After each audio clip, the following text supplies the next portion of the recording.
సభకు నమస్కారం. గౌరవనీయులు తెలంగాణ ప్రజల ప్రియతమ ముఖ్యమంత్రి గారు రేవంత్ రెడ్డి గారు, టీపీసీసీ ప్రెసిడెంట్ మహేశ్వర్ గౌడ్ గారు, సభాధ్యక్షులు తుమ్మల నాగేశ్వరరావు గారు, మిత్రులు పొన్నం ప్రభాకర్ గారు, డిస్ట్రిక్ట్ మంత్రివర్యులు దామోదర్ నరసింహ గారు, పొంగులేటి శ్రీనివాసరెడ్డి గారు, ఎమ్మెల్యేస్ అందరూ కూడా సోదరి మల్లారా, సమయం తక్కువ ఉంది, ఎక్కువ సమయం మాట్లాడేది లేదు.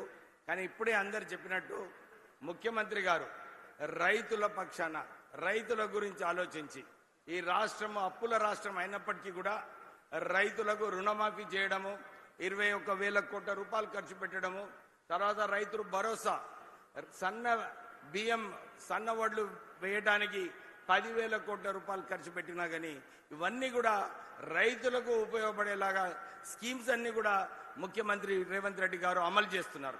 దాంతోపాటు ఈ రాష్ట్రంలో కొత్త ఉద్యోగాలు రావాలి, ప్రజలకు మేలు కావాలని చెప్పి అద్భుతమైన అడ్వాన్స్ టెక్నాలజీ సెంటర్స్ అన్ని 120 కాన్స్టిట్యుయెన్సీస్లో ఇవన్నీ టెక్నాలజీ సెంటర్స్ పెడుతూ ఇక్కడ ప్రజలందరూ కూడా స్కిల్డ్ మ్యాన్ పవర్ ఉండాలి.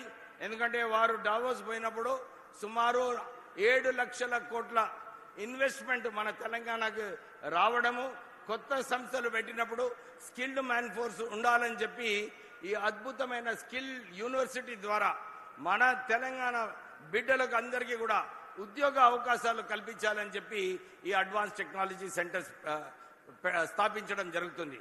ప్రత్యేకంగా ముఖ్యమంత్రి గారికి ధన్యవాదాలు చెప్పాలి. ఎందుకంటే ఎవరైతే ఈ అడ్వాన్స్ టెక్నాలజీ సెంటర్స్లో వాళ్ళు అడ్మిషన్ తీసుకున్నారో వాళ్ళందరికీ కూడా 2,000 రూపాయలు సబ్సిడీ ఇస్తూ, ఎందుకంటే వీళ్ళందరికీ కూడా సరిగా న్యూట్రిషన్ ఉన్నప్పుడు సరిగా చదువుకుంటారని చెప్పి ఆ ఆలోచనతోని ఈ సబ్సిడీ స్కీమ్ కూడా ప్రారంభం చేయడం జరిగింది. అంతేకాదు ప్రత్యేకంగా మన సిద్దిపేట జిల్లాకి ఏదైతే వారు ఒక పెద్ద మనసుతోని ఒక ఇంటిగ్రేటెడ్ స్కూలు, ఒక తెలంగాణ పబ్లిక్ స్కూలు 2 కూడా శాంక్షన్ చేసినందుకు మీకు కృతజ్ఞతలు చెబుతూ, మనకు సిద్దిపేట ఇప్పుడే నాకు చెప్తున్నారు వివేక్ గారు, మీరు ఇన్ఛార్జ్ మంత్రి గారు, ఏది అవసరాలు ఉన్నా కానీ సిద్దిపేటలో మీరు రివ్యూ మీటింగ్ తీసుకొని ఇవన్నీ కూడా సమస్యలు నా దగ్గర తీసుకొస్తే సిద్దిపేటకి స్పెషల్ శాంక్షన్ చేస్తానని చెప్పి కూడా ముఖ్యమంత్రి గారు ఆదేశాలు ఇవ్వడం జరిగింది. సో మనం త్వరలోనే గ్రామానికి వెళ్ళి ఏమేమి సమస్యలు ఉన్నాయో తెలుసుకొని డెఫినెట్లీ కాంగ్రెస్ ప్రభుత్వం ఇవన్నీ కూడా అమలు చేస్తుందని చెప్పి ప్రజలందరికీ కూడా విశ్వాసం ఇప్పిస్తూ ముగిస్తున్నాను. జై తెలంగాణ, జై హింద్. Thank you.